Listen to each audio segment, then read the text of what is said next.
Coucou les explorateurs et bienvenue dans une nouvelle vidéo. Hier j'avais mis en ligne une vidéo que j'avais pas prévue. Je veux bien être sûre que le message qui est important à passer passe correctement et soit pas camouflé derrière des anecdotes aussi. Donc voilà, donc en fait ce sujet là, comme vous avez pu le voir dans le titre de la vidéo, c'est un sujet qui est extrêmement grave. C'est de l'abus de faiblesse, de l'abus en fait de personnes qui sont faibles, émotionnelles, qui cherchent justement à être sauvées. Ça peut être des personnes qui sont malades pour de vrai, ça peut être des personnes qui n'ont pas confiance en elles et en fait l'abus de faiblesse ça peut toucher plus ou moins tout le monde en fait. Je vais vous raconter mon histoire personnelle pour mettre en évidence un point qui est important déjà pour vous partager mon histoire parce que je vous cache rien, parce qu'on a vécu ça ensemble pendant plus ou moins un an. Toi tu l'as vécu, moi je t'ai vu le vivre en fait. T'en avais marre quoi. Je savais que tu devais faire tes propres expériences, donc je t'ai laissé aller. Mais je savais déjà depuis le départ qu'il y avait un truc qui n'était pas normal. Mon histoire, c'est une histoire qui peut être exemple pour beaucoup de personnes parce qu'en fait on peut trouver quelqu'un, un mentor qui détient des informations cachées, des informations que personne n'a. Bien sûr, alors toujours avoir du discernement quand quelqu'un dit qu'il a des informations que personne n'a. La différence entre la personne, le messager et le message, parce que voilà, on est tenté d'être manipulé, on est tenté de vouloir être sauvé. Qu'est-ce que tu fais? J'ai failli éternuer. Je suis arrêté. On est tenté d'être manipulé par des personnes qui elles-mêmes sont tentées de manipuler. Donc comment ça se passe? En fait moi j'ai fait une rencontre d'une personne que j'avais vue sur Nuria TV et forcément j'ai fait partie de son petit cercle. Donc dans son petit cercle on est sur Messenger et donc on est un peu plus proche, etc. Sauf que je vais la faire très rapidement puisque ça a duré un an. En fait, plus tu deviens proche de la personne, plus toi-même tu te sens quelque part valable, tu te sens un peu exister aussi à travers de quelqu'un. Donc ça peut être très dangereux parce que c'est toujours important d'avoir, de garder sa valeur en fait sur soi-même et par soi-même. Et on peut dériver là-dedans très vite. Surtout quand les personnes n'ont pas forcément les bonnes intentions. Et je vais encore appuyer sur le point de l'intention. Quand j'étais donc dans ce cercle, je m'étais liée d'amitié avec une nana qui était très autoritaire. Elle était en train de commenter sur tous les posts. Moi je sais mieux que toi, moi je vais t'expliquer comment ça marche, etc. C'est flagrant, un petit ou beaucoup grand problème d'infériorité. Parce que quand quelqu'un veut toujours jouer au supérieur, c'est qu'en fait il se sent inférieur. Et donc je me disais, comment ça se fait que d'un coup la nana, ça y est, ça sent un peu la police de la spiritualité pour voir si on avait bien appris la leçon ou pas. Et du coup on est devenus très liés et elle a commencé à me raconter qu'elle avait des affaires sexuelles, extra-conjugales avec l'enseignant dit spirituel.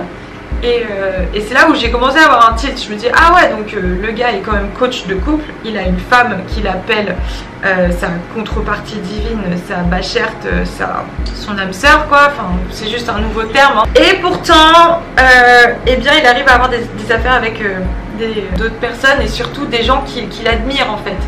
Et c'est là où le problème est, et c'est là où il faut faire très attention hein, quand on admire quelqu'un, faut faire encore une fois une distinction entre le message et le messager. Et bien elle m'a quand même confié qu'elle était pareil, une âme sœur mais dans un monde parallèle. Moi en attendant je commençais à faire des traductions anglais-français bénévolement parce que ça me faisait plaisir de traduire gratuitement pour son mentor. Donc en fait on est passé d'une personne qui avait reçu toutes ces infos par elle-même à une personne qui avait tout appris d'une autre personne, donc du mentor.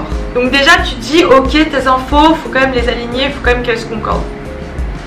Ok, ça arrive, le mentor qui m'avait confié de mettre ses anciennes émissions radio anglaises sur YouTube, donc il fallait couper des émissions parce que dedans il y avait de la musique, donc il y avait des problèmes de copyright si je les mettais sur YouTube. Donc forcément je les connaissais par cœur. Et c'est là où je me suis rendu compte que non seulement l'enseignant que je vais appeler, j'en sais rien, on peut l'appeler comment l'enseignant QQ, parce que j'ai pas envie de donner son nom parce que je m'en fiche. Cette vidéo elle est pas sur lui, elle est sur un phénomène qui est tendancieux et auquel on peut être tous attrapés très rapidement sans même s'en rendre compte. Exactement, on peut tous se faire attraper par ce genre de phénomène. Ouais.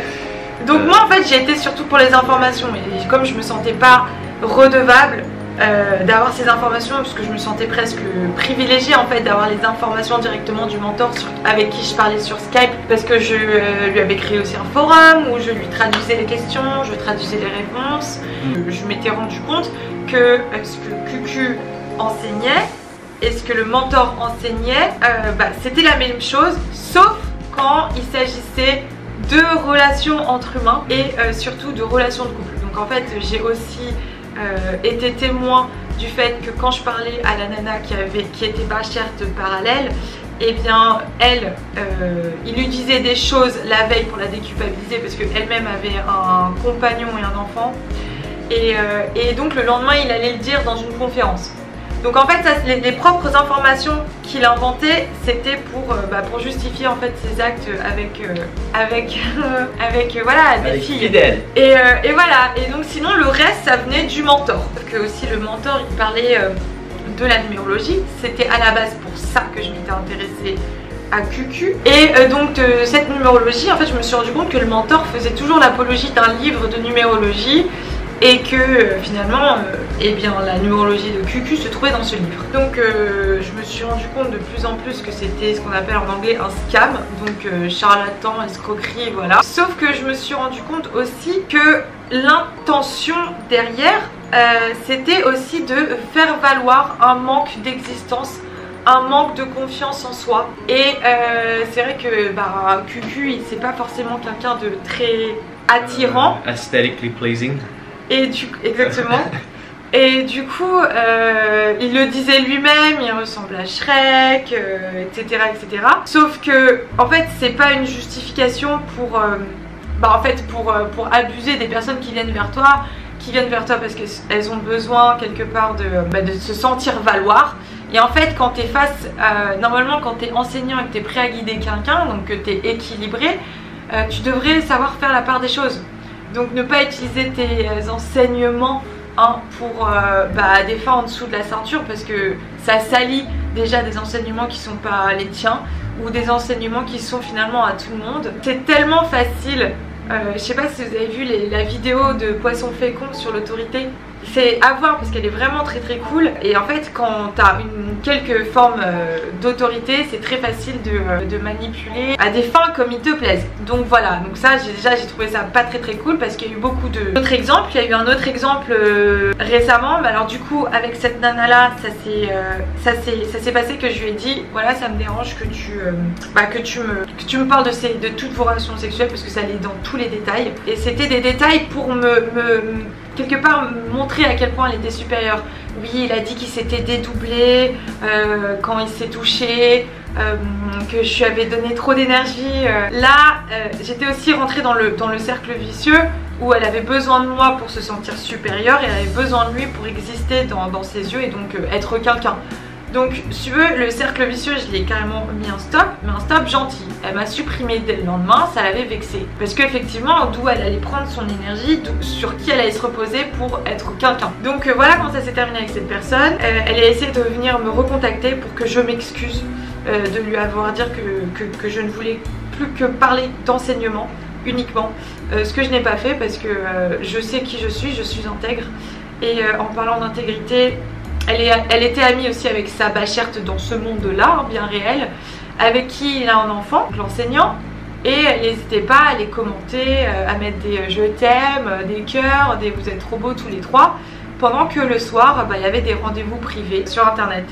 Alors effectivement, ils sont adultes consentants, vaccinés, mais où est la limite en fait dans l'abus de pouvoir en fait et abus de faiblesse. Je vais vous donner le cas qui m'a le plus touchée. Elle avait une enfant qui était handicapée, un mari avec qui ça se passait pas bien. Sa coach lui avait dit d'aller regarder justement QQ, les enseignements, tout ça. Puis donc forcément elle est devenue pote avec moi très vite, parce que quand tu connais un tel, les gens qui ont besoin d'être sauvés ou d'aller mieux dans leur vie, parce que tu sais, on a toujours l'impression que les autres vont faire tout le boulot à notre place, ce qui est un gros mensonge quand on ne veut pas encore regarder à l'intérieur de soi. Elle était amie avec moi, puis amie avec lui, puis un jour elle m'a dit voilà, Anna, tu sais quoi, eh bien QQ m'a dit que j'étais son originelle. Donc je me suis dit merde, encore un terme inventé. Voilà, pour qu'on te donne une place, parce que quand on te donne une place, eh bien tu trouves ta place tout simplement. Et tu vois, ceux qui n'ont pas confiance en eux, ceux qui se sont pas trouvés, ceux qui se cherchent encore, ce qui est un peu quelque part nous tous, mais tu vois, il y a certains degrés, ces personnes-là qui sont plus sensibles à ce genre de choses, et bien voilà, ça y est, je suis un tel. Et d'ailleurs, il y a une chose qui se retrouve aussi dans les sectes, c'est qu'on va te redonner un nom, on va te donner un nom, c'est aussi te donner une nouvelle énergie, aussi te donner un lien avec toi. Quand je voyais ce genre de manipulation, donc vous savez très bien ce qui s'est passé. Pareil, il lui a débloqué son chakra sexuel, et puis forcément c'était des je t'aime, tu es la femme de ma vie, je pleure tous les matins parce que tu n'es pas avec moi. Et en fait, ce qu'il lui disait à elle, il avait dit à d'autres femmes. Et si tu veux, elles sont tous nues vers toi en fait, pour te le dire. Oui, elles étaient toutes un peu, parce que finalement dans le fond l'âme elle a besoin de se confesser parce qu'elle sait que c'est pas très cool, d'où aussi le fait de liker les photos de la véritable, enfin de la femme de QQ, parce que finalement elles savent que dans le fond elles se sentent mal. Donc sauf que moi j'ai pas apporté tout ça, tu vois. Et puis responsabilisation, tu vois, j'ai pas à être responsable de ça. Tu l'as cherché aussi, tu l'as fait très bien, mais voilà, me fais pas porter. Donc il y avait aussi une autre chose, il y avait dans les enseignements de QQ une histoire de graines. Donc mettons, c'est comme si Yann et moi on avait un enfant, et énergétiquement cet enfant, eh bien c'est nous deux.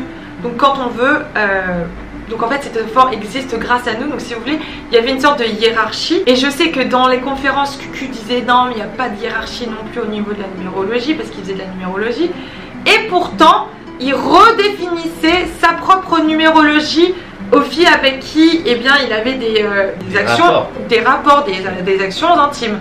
Donc c'est très hypocrite de dire qu'il n'y a pas de hiérarchie quand finalement, par exemple, la première nana, elle, c'était numérologiquement une 1. Et en fait, elle s'était sentie pareil, de droit divin, pouvoir donner les leçons à tout le monde, expliquer comment ça marche à tout le monde, même si les gens n'avaient pas demandé, et puis tout le temps d'une façon un peu autoritaire, genre voilà. Et bien c'est parce qu'il l'avait redéfini en 33.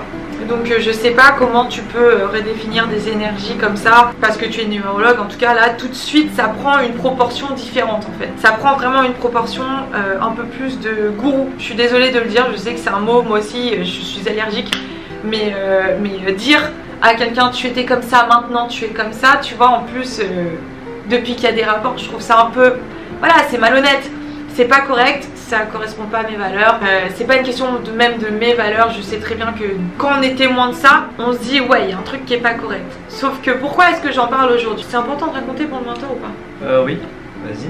Ok, donc en fait ce qui s'est passé avec le mentor, je traduisais ses émissions en anglais en français, et donc lui-même me disait que les noms que QQ donnait à ses adeptes, des noms d'anges, eh ben étaient faux. Donc moi j'en sais rien, je pourrais pas te dire si les noms sont faux ou pas, mais je voyais encore une fois, tu vois, toute cette manipulation derrière, etc. Ce qui est pas très cool. Mais on riait du fait que bah oui, tu enlèves ta culotte, donc madame qui est numérologiquement un machin est devenue un 33. Et donc en fait il y a eu une création d'armée de 33 qui était là. Oui, moi je vous apprends la vérité. Ça crée des monstres en fait. Il faut arrêter de vouloir mettre des gens plus hauts ou des gens plus bas, parce que déjà on est tous au même niveau. Parce que moi-même, ce qui s'est passé, c'est qu'au tout début, j'ai eu aussi ce côté un peu admiratif. Et attention à l'admiration, parce que c'est pas bon non plus pour celui qui t'admire, parce que le mec, mettons qu'il est équilibré, ce qui n'est pas le cas, mais mettons qu'il est équilibré, c'est toujours un combat.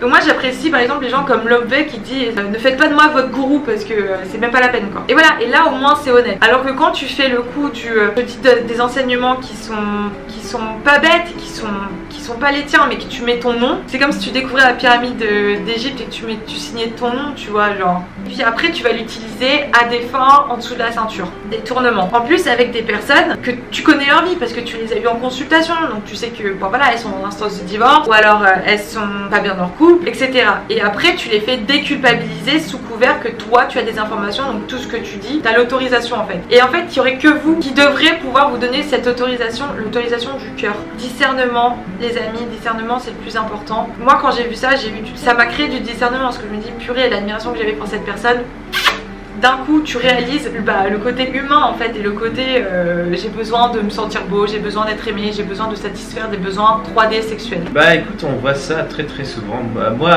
heureusement j'ai jamais fait partie de ce groupe, ça m'intéressait pas trop. Mais j'ai vu toi de l'extérieur, moi j'ai regardé de l'extérieur qui a fait, j'ai vu toi qui a fait tes propres expériences là-dedans.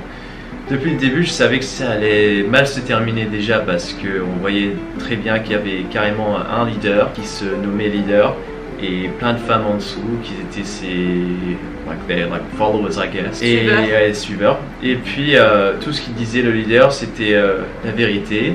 Ouais. Et personne savait rien en fait, et il cassait toujours les gens, donc ils avaient de moins en moins de confiance. Et aussi la plupart des gens qui faisaient partie de ce groupe, et je vais te dire la vérité que je sens que la plupart des gens qui sont venus faire partie de ce groupe, c'était des femmes un petit peu perdues dans leur vie, avec pas beaucoup de confiance. Et Anna, heureusement Anna, elle est venue dans ce groupe parce qu'elle était vraiment intéressée à la spiritualité, au sujet qu'ils apprenaient. Et la plupart des gens dans ce groupe, ils ont trouvé ce groupe, je ne sais pas comment. Pour avoir des amis un peu. Oui, pour un peu avoir des amis ou un peu avoir une importance qu'ils cherchaient. Ils n'avaient pas vraiment confiance en eux et c'est là où vraiment la hiérarchie. Oui, c'est établi. C'est établi et aussi elles se sont pris avantage. Like the leader took advantage of them because. Oui, il a pris avantage. Ouais, il s'est servi d'elle. Yeah. Parce qu'il avait un besoin. Satisfaire ses propres besoins. Et donc c'est important toujours quand vous êtes dans l'admiration, que vous appréciez un enseignement. Déjà ceux qui disent que ce sont les leurs, discernement. C'est que de la glorification, un peu presque déification. Parce que quand il était revenu de cette histoire, il avait eu très très peur que tout le monde le sache. Par exemple avec la maman de sa petite fille handicapée. Et handicapée, c'est pas une insulte. Hein. Moi par exemple, je suis asiatique, Yann est eurasien. C'est pas une insulte, ok. Qu'est-ce que tu fais, fidèle? C'est un fait. Par contre, si vous mettez du jugement dans un fait, c'est votre problème. Et donc cette femme-là, quand il y a eu cette histoire, il a un peu craqué, il a dit oui, donc mon nom, j'ai été renommée parce que j'ai reçu une nouvelle énergie, mon nom n'est plus Nana, mais Nana. Donc voilà, encore une fois, déification, attention. Puis t'avais tout le monde qui disait ah oui tu es grand. Et donc en fait c'est vraiment ce que tu disais, c'est super intéressant parce que c'est ça en fait, c'est un cercle vicieux. Tu peux admirer pour être inspiré, mais admirer pour laisser faire quelqu'un et suivre quelqu'un sans avoir ton propre discernement, tu peux vite tomber comme ces femmes-là sont tombées, c'est-à-dire finalement l'abus de toi sans même t'en rendre compte. Et effectivement elles avaient besoin, elles avaient besoin de se sentir femmes, elles avaient besoin de se sentir aimées, elles avaient besoin de se sentir reconnues. Mais l'intention... Pareil pour Cucu. Mais bien sûr. Exactement. Bien sûr. Mais je suis pas sûre que l'intention soit très spirituelle et que finalement on sorte de ce schéma victime, sauveur, bourreau. Et en fait la spiritualité ça sert surtout à donner des outils pour que la personne se dise ben oui j'ai confiance en moi et demain et bien finalement plus rien ne me fait peur. Ce serait ça la finalité et c'est je m'aime à fond. Et là en fait on restait dans le cercle de vicieux et puis sous couverture dans des conférences publiques toujours très très bien géré en termes de communication, c'est-à-dire qu'à ce moment-là quand la nana, la maman handicapée avec qui j'avais répété l'histoire des faux noms, l'histoire avec la première nana avec qui il a fait ça et d'autres, eh bien elle allait lui répéter parce qu'elle avait peur que ce soit faux, parce qu'elle avait peur de s'être sentie salie. Donc elle m'a trahi, elle m'a dit j'en parlerai pas et puis elle en a parlé. Elle m'a supprimé de Facebook. Donc qu'est-ce qui se passe à ce moment-là? Moi je vois le manque du discernement, même quand tu vois des faits réels. Et bien quand les gens ne veulent pas voir, ils ne voient pas. C'est tout à fait ça. Donc voilà, donc ça si tu veux ça m'a fait de la peine pour elle, mais en même temps chacun doit faire ses expériences. Après, là, mon rôle où il est à jouer, c'est que moi j'ai été témoin de tout ça. Et quand vous êtes témoin d'un abus, quel qu'il soit, ne rien dire, c'est être complice. Et quand j'ai vu aussi des personnes qui commençaient à ridiculiser l'affaire, oui mais c'est deux personnes qui sont consentantes, etc. On parle quand même d'abus de pouvoir, abus de faiblesse, et c'est puni par la loi. L'intention, elle n'a pas été d'aider les personnes, l'intention elle a été d'assouvir un besoin dessous de la ceinture. C'est là où j'ai mon rôle à jouer en tant que personne observatrice. Je juge aucune de ces personnes, elles font partie de mon histoire, elles font partie de mon expérience. Un grand merci à tous ces protagonistes. Déjà parce que moi aujourd'hui je me sens super bien dans ma peau et j'ai pas envie de diminuer aussi la gravité des choses. Non mais je dis juste que c'est vrai que c'était des personnes like two consenting adults, mais au même temps c'est dur après d'avoir le même respect et de croire tout ce que le chef nous dit dans ce groupe, quand on sait aussi qu'il utilise son pouvoir, sa position. Non mais de toute façon, il avait plus du tout de crédit. Ses propres besoins. Il avait plus du tout de crédit à ce moment-là. Et de toute façon, à chaque fois, les amis, si vous regardez des vidéos, s'il y a des personnes qui mettent des rangs ou des hiérarchies, des histoires de graines, des histoires de hiérarchie, peu importe, faites très attention parce que ça sent le caca. Ça sent le caca, pourquoi? Parce que ça sent encore des délires d'infériorité, de supériorité, alors que nous sommes tous égaux. Depuis que je l'ai compris, il nous arrive de véritables miracles au quotidien. On fait que s'éclater, on fait que rire, c'est vraiment génial. Je suis fière, ça fait du bien aussi d'avoir des contre-exemples comme Cucu, comme ces femmes, pour aussi savoir et se positionner là où on en est en fait avec nous-mêmes. Moi je suis fière de mon parcours, je suis fière de moi. Je suis pas en train de juger, je suis pas en train de juger leur parcours, mais moi quand je regarde mon propre parcours, je suis fière. Mon expérience est la mienne. En tout cas, voilà, j'espère que cette vidéo vous permettra d'avoir un peu plus de regard et de recul par rapport à ce que vous entendez.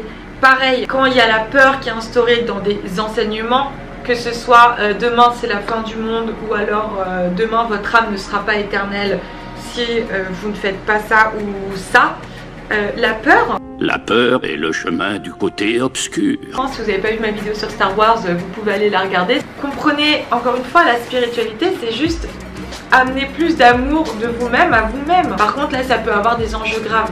Parce que la peur manipule les gens aussi. C'est important pour moi de vous partager ça. Si vous avez été témoin aussi d'abus, n'ayez pas honte, dites-le, soyez exemple. This is not our war.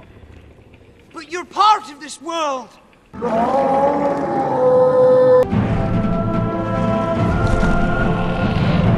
Je vous félicite pour ça. C'est important d'inspirer les gens, mais d'une bonne façon. Donc voilà, l'intention c'est la plus importante. Faites très attention. Ne laissez pas ce que vous êtes dans les mains d'une autre personne, ou même votre devenir, ou même vos vies parallèles, ou même vos vies passées. Ça, quand bien même c'est un médium ou pas, ça ne devrait pas jouer sur le regard que vous avez sur vous-même.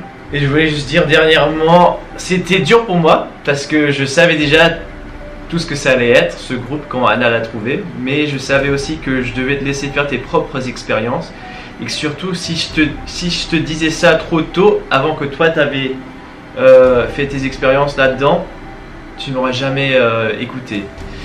Donc j'ai dû être là pendant 1 an, mais j'ai jamais eu peur parce que j'ai toujours su que tu étais assez intelligente, que tu allais découvrir la vérité. Comment je l'ai su? Je l'ai su parce que la raison pour laquelle tu as rejoint ce groupe au début, c'était pour apprendre les enseignements. C'était pas les informations. Ouais, exactement, c'était pas pour un manque d'affection. Et c'est pour ça que j'ai toujours eu confiance que tu allais trouver la vérité et je suis très très fier de toi. Oh merci, j'ai plus de batterie. Merci mon chéri. Allez. Donc voilà, je pourrais en parler des heures, mais faites attention à vous et faites aussi attention aux personnes que vous admirez, aux personnes que vous allez consulter. Et si jamais une personne que vous consultez vous donne des conseils de changer de travail, de faire ça ou ça ou ça, c'est pas déjà une bonne personne. Parce que le véritable guide spirituel, c'est justement celui qui vous guidera à faire vos propres choix par vous-même et qui vous dira pas quoi faire, où le faire, quand le faire. Voilà, en attendant, je vous fais de gros bisous. N'ayez pas honte si vous vous sentez utilisé comme moi j'ai été utilisée pendant 1 an à faire des traductions gratuites où on m'a dit ni merci ni au revoir parce que en fait il faut savoir que j'ai été supprimée du jour au lendemain. N'ayez pas honte, soyez fiers de vous parce que vos intentions elles étaient belles. Mon intention ça a été de connaître les infos pour être une meilleure personne et c'est tout ce qui compte. En attendant, on vous dit à plus tard, on vous fait d'énormes bisous d'amour et à bientôt dans une prochaine vidéo. Cheers.